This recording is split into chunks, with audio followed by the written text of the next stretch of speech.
What's up, everyone? Welcome to the channel. Today's video is going to be about two new features that we have built for TGD. The first one is a visual damage range tool, and the second one is an interactive map tool.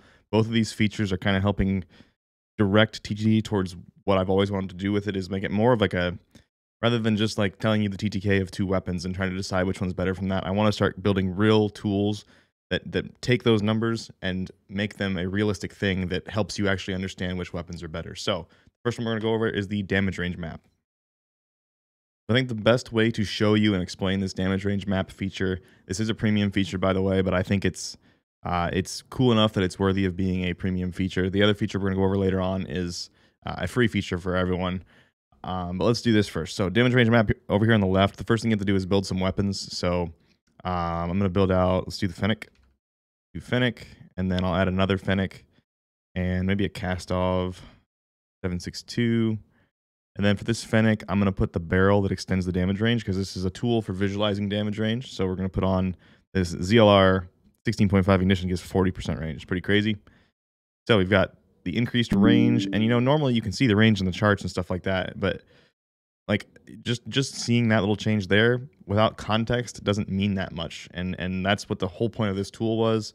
It's for Modern Warfare multiplayer and ranked right now for the most part, but it's going to be expanded into Warzone as well. So let's go over and look at it. So these are the options. You can pick mini map or real map. You can't really see. I'm going to zoom out and put it at 100% here. Yeah, so you can see it now. The weapons are over here on the right that I built in the comparison tool. That's not ideal. We're gonna update this eventually, so you can add and change weapons on this page rather than having to go back and forth between the comparison tool and the damage range map page. So mini map or real map. We're gonna start with mini map. I'll just pick Al Bagra Fortress. Pick that map, and then you can pick what you want to display on the visual representation. So TTK, DPS, or DPM. And for TTK, obviously, you can select your health value and your shot location. So we'll just do default here. TTK chest, 100 health, Al Bagra Fortress, Fennec 45. So when I click that, it's going to pop up with the mini map of Al Bagra Fortress. This is all scaled correctly. So each ring that's shown up here, so these rings are the damage range of that Fennec. So you can see, like, technically you would be standing dead center of the concentric circles here, and you can say, like, okay, if I was holding this angle right behind this truck, my first damage range doesn't even reach this other whatever that is on the map. So you can see it's exactly 12.2 meters, and it shows the TTK down the bottom. So 165 for the first circle, 220 between the first and the second circle, etc., all the way down. It'll show all the time to kill, and you can swap this around, switch it to different values, and it'll just immediately populate those. And then also, because you can see how different attachments affect this, let's say I'm holding that angle on that truck to hold the point that's right here, then I can swap over to the one with the ZLR ignition barrel, which is 40% more damage range.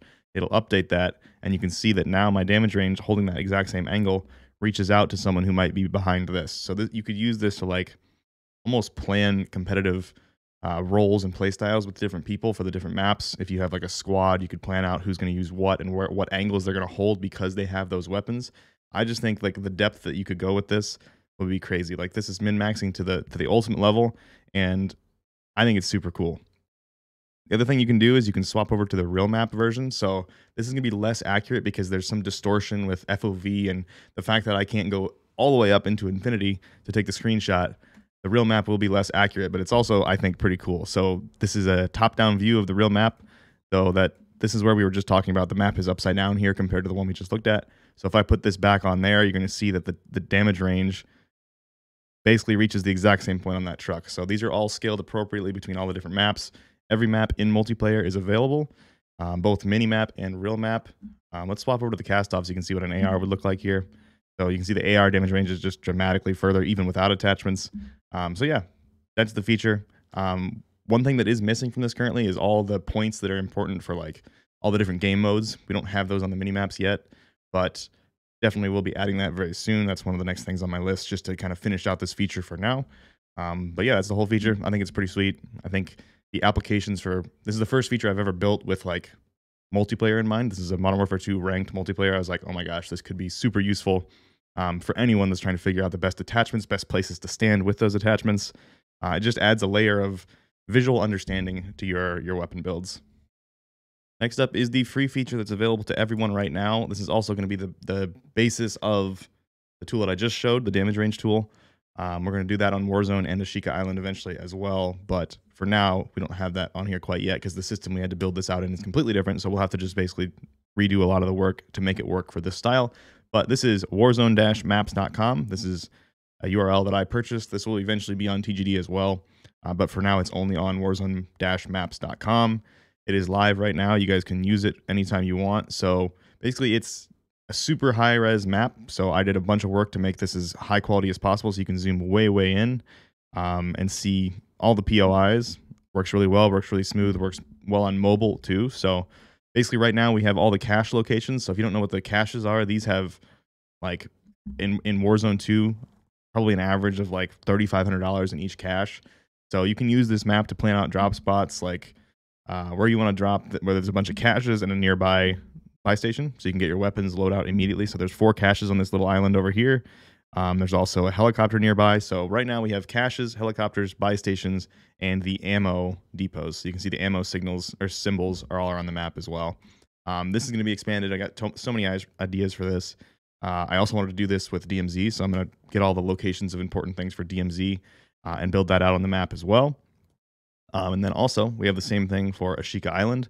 So I spent a ton of time personally improving this map. This is the same high-res map that we got from, I don't know, it was one of the presentations they gave before it released, but I used that map and then did a bunch of enhancements on it, and then also manually went through and outlined all the buildings so they were more clear to see. So any building you can go in on this map is outlined and has that darker interior. Right now, this just has helicopters, buy stations, and again, the ammo caches, but these are just the baseline things. I just wanted to get the maps up, and I thought they'd be useful, especially like the caches on Al Mazrah. They're fantastic for regains. So if your team dies, you can pull this map up, open on your phone after you win Gulag, and be like, oh my gosh, look at all these caches that are right here, right by this buy station. And if I land right here, within 150-meter radius, there's going to be 4 caches. That'll be enough to get my whole team back at this buy station. So that's kind of the idea with this. Just bare bones, doesn't have that much stuff on it yet, and all these points will be toggleable eventually and stuff. But I thought it was useful in its current form. So I wanted to release it. Again, this isn't on True Game Data yet. This is at warzone-maps.com. It's a URL that I purchased, but we will be porting it over to True Game Data eventually. All right, guys, I hope you think these new features are pretty cool. We worked pretty hard on them. They were fun to develop. We've got so many more things in the pipeline still. This is just the beginning. So I'm excited to finally be able to start releasing these things. Rebuilding TGD from scratch to build TGD 2.0 took so much development time, and now we're finally at the point where we've caught up on most of the bugs with the base version of the website, and we can start pumping out these new features. And that excites me because that's the stuff I like doing the most with all this TGD stuff, is building useful, unique, clever features that other people don't have and haven't thought of to help the community. So yeah, hope you enjoyed it. Hope you thought it was cool. I'll see you in the next video.